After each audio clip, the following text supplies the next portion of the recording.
Hey everyone, Jim Branscombe here, back again for another edition of In the Mouth of Cinemadness. This is a sub-series of the Cinematic Void vlog where I talk about movies that were pretty instrumental to a young, wee little Jim, and as I grew up became basically the building blocks for what would eventually become Cinematic Void. Now today's film is one that I really love, and I will say it's not for everyone.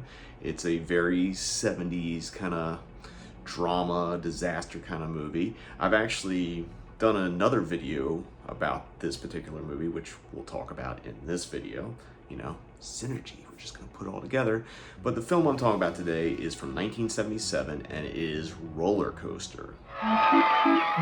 Rollercoaster. Now, if you haven't seen Rollercoaster, basically there's a mad bomber that is blowing up theme park rides across the country, and he's trying to extort millions of dollars. Actually, just $1 million in the 70s. $1 million went a lot further than it does today. You know, anyone could be a millionaire now. But anyway, this mad bomber, played by Timothy Bottoms, wants to extort money from all these like corporations that own all these theme parks. However, he has to go up against a character played by George Segal, who is basically a theme park safety inspector. So it becomes this cat and mouse game between Timothy Bottoms and George Segal's characters. There's a big sequence at King's Dominion, and then of course there's the climax at Magic Mountain, which is, if you live in California, it's just north of Los Angeles, and the Revolution roller coaster. Now, when I first saw Rollercoaster, I don't know what year it was, but I was very young and I saw it on TV. And I didn't know I was watching Rollercoaster, it was just whatever was on TV. And there was a sequence that I already mentioned that takes place in King's Dominion. Do you like excitement? Then come on with us. No matter where you turn, King's Dominion has excitement made just for us kids. Here you can zoom into the sky on Scooby-Doo's coaster, or shoot down rapids on a wild log flume, or even face some wild and funny animals nose to nose. Because King's Dominion has something for everyone. King's Dominion's for everyone. Now that's excitement. King's Dominion's for you.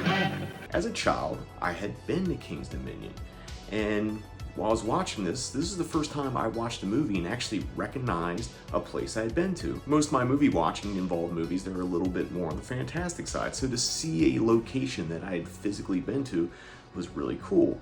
And that sequence stuck with me. I don't remember finishing the movie or anything like that. That is the only thing I remembered about it. And it stayed with me for years, and I would mention it to people. This is sort of like if you go back to Planet of the Dinosaurs, where it's like, hey, I saw this movie, and no one's like, I don't know what that is. So circle back, you know, 2010's era or whatever it was, and Shout Factory put out Rollercoaster on Blu-ray. And I kind of did a blind buy. It's like, yeah, this seems like a movie I would like. It's, you know, it's 70s, exploding roller coasters, disaster movie, that kind of stuff. And I picked it up and started watching, and lo and behold, about, you know, a little bit around the halfway, a little bit further than the halfway point of the movie. My memory's kind of slipping where it is, but I all of a sudden see King's Dominion. It's like, holy crap, this is the movie I watched as a kid. And it just made me so happy that just by happenstance, I found this memory from my childhood and was able to like connect the dots and see it.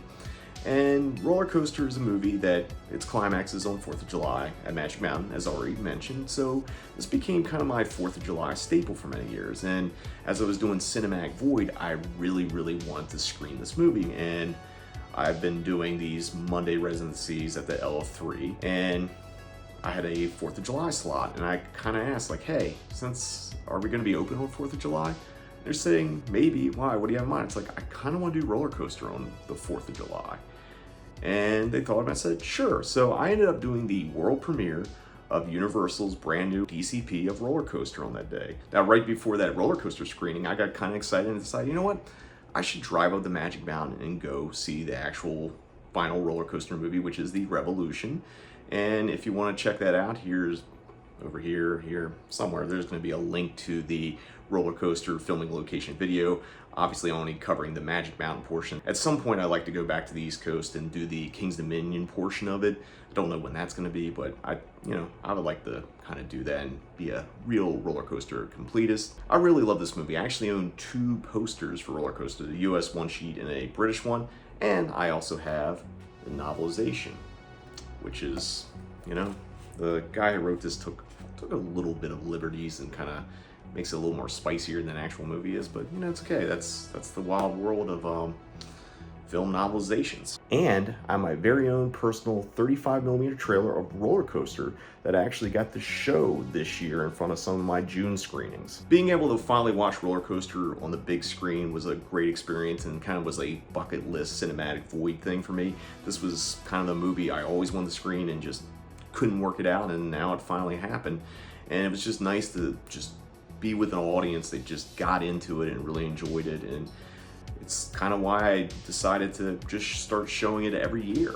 And this year, this is going to be the third year, I'm doing Roller Coaster again. And as I'm recording this, it's almost sold out. It'll probably be sold out the day of the screening. So yeah, it's great that I could take a movie that I saw a fraction of maybe like 20 minutes on TV as a kid, rediscover it, and be able to screen it for other people so they can discover it for the first time. And I should mention, one of the bigger selling points for Roller Coaster is that the band Sparks has an appearance in it. They play a couple songs right in front of where the Revolution roller coaster is at Magic Mountain. Basically, part of the plot is like they're getting ready to open the Revolution for the very first time. You know, 4th of July Revolution, kind of get that stuff. It's just a great movie, and you know, I kind of miss the days where people could have municipal jobs and be the stars of movies. It's like, who's making a movie about a theme park safety inspector? The police and the city attorney didn't inspect that coaster. I did. No one is now. I mean, that should come back. I'm hoping that comes back, but that's going to wrap up this edition of In the Mouth of Cinemadness. Until next time, see you in the void. He's not a coaster.